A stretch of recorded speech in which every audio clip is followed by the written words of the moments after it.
Hey guys, Inferno here today. We'll be discussing Fatal Frame Maiden of Black Water and should you buy it on the PC. Before we start, I want to give a quick shout out to Koei for providing me a review copy. So thank you Koei for giving me that. Mainly in this review we'll be talking about PC performance, the differences between PC and the Wii U version, and whether or not you should really buy it now or wait for a sale or a hard pass pretty much. With all that said, let's get right into it. Now, to start off, we're going to be talking about the graphical options in the game. So, within usually Koei games, you don't get too much, and this is like Neo or something where they literally just go all out. But for their remasters, apart from Ninja Gaiden, which we all know what happened there at the start of the PC release, they actually do have a decent amount of options. I wouldn't say decent, but like they have the essentials there pretty much. So you can choose between which resolution you want. So 720, 1080, 2K or 1440p, 4K resolution. Now as for ultra wide, I'm not too sure. Probably could be there, maybe not. I don't have an ultra wide monitor. I don't see the need for one yet, but I know there's a market out there for it. Maybe someone else can confirm that. You can play in borderless, windowed, or they call it default for some reason in the game, and full screen. Each their own pretty much, but I usually try to play in borderless, but with this game, playing on borderless like chugged the FPS a bit. So you could see it was like very choppy for some reason. So literally I had to play full screen, which wasn't even a problem because basically even tabbing out in full screen or anything, it didn't crash, didn't give any glitches and stuff, because we all know sometimes that happens when you play in full screen. Apart from that, you can change the texture, so you've got low, medium, high, you've got depth of field, you've got anti-aliasing. So yeah, overall you've got the essentials there, but you know, maybe they could have added in a bit more. Now, in terms of running the game, my PC is like probably like one of the top, I wouldn't say the top of the line, but it's definitely up there. So RTX 3080, 32 gigs of RAM, 3900X processor. Literally, it can run more or less anything. It maybe not Cyberpunk, but you know, more than most of the titles that are like released. Overall, no problems running the game. Even if you got like, I would say a lower end system, it'll most likely run fine. Might have to like fine tune here and there, like the textures and stuff maybe, but you know, I would say the average PC should be able to run it, you know. Apart from that, you might have a slight issue with the frame rate. So basically my issue was that when the game started up, you had an issue where the game was tied to your refresh rate on your monitor. So I usually play like my 144 Hz monitor, and the game was like pretty much running like that speed. Now if you were to turn off, say, the VSync in the NVIDIA control panel for that particular game, the game basically was running like 300 FPS plus, and it was like more or less unplayable. Like even trying to navigate the menu or something was like a chore in itself.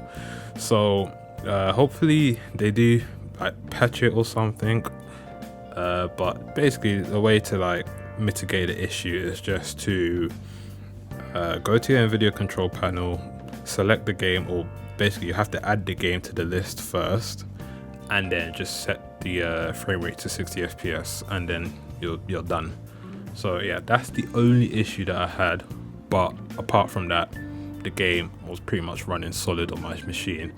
And credit to Koei, no crashes or anything at all, you know, for like my whole playthrough, which tends to happen sometimes with some of their ports, but overall, you know, their port was pretty solid, so I'll give them that.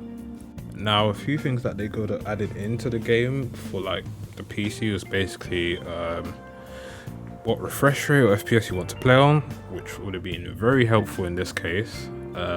Possibly VSync, although I know some people like hate it.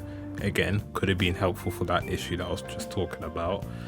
And basically a way to say, oh, I want to play it on monitor 1 or monitor 2 or monitor 3 or whatever, which I know not a lot of games tend to have that, but honestly I think literally every game going forward should really have that. It'll make life so much easier, but alas, it's not there. So Chloe, if you are actually listening, please consider doing that for like your future ports maybe. Moving on from the gameplay, we're going to be talking about the controls in the game. So with PC releases, everyone tends to ask, is there keyboard and mouse support? And there is, to an extent. So what I mean is that we have key bindings that are in the game. You can change them as well if you really want to. However, you cannot use your mouse, which I say kind of defeats the purpose of like having keyboard and mouse support pretty much. Like, it would have been nice if you could use the mouse to aim, like when you're trying to take a picture and stuff, which probably would have been 10 times better, because doing it on a controller sometimes, my god, it was such a chore, like so bad for me. Maybe it's just because I'm so used to like aiming with a mouse now these days. Anyway, with that said, control wise, it's not hard to get into. You'll get used to it like within like the first 30 minutes pretty much. But you can switch between 2 styles. So you have the classic style and action style. So classic is basically playing how it's supposed to be, original controls from back in 2015, minus holding the gamepad at your TV trying to take pictures. Or you can play action mode, which basically allows you to move more fluid in a sense. Obviously controls are still a bit janky, but with a remaster like this, I wasn't expecting like the best of controls anyway. But it's nothing too major. It's something that everyone can easily get used to. Could it have been better? Yeah, 100%. But hey, it's just a remaster, so you can't expect too much these days sometimes.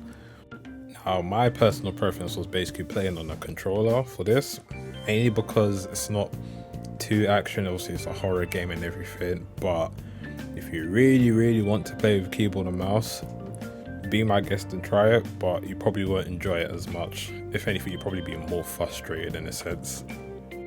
With the main 2 points pretty much talked about, which I think gives like a good rundown on how the PC version runs, I'm just going to give my overall thoughts on the game, the PC version itself, and whether or not you should buy it or wait for like a price drop or just completely avoid it. So overall, the game itself I enjoyed. I'll probably give it like 7.5, 8. It's definitely a slow starter, but I'd say from the 5th, 6th drop, the game starts to pick up a bit.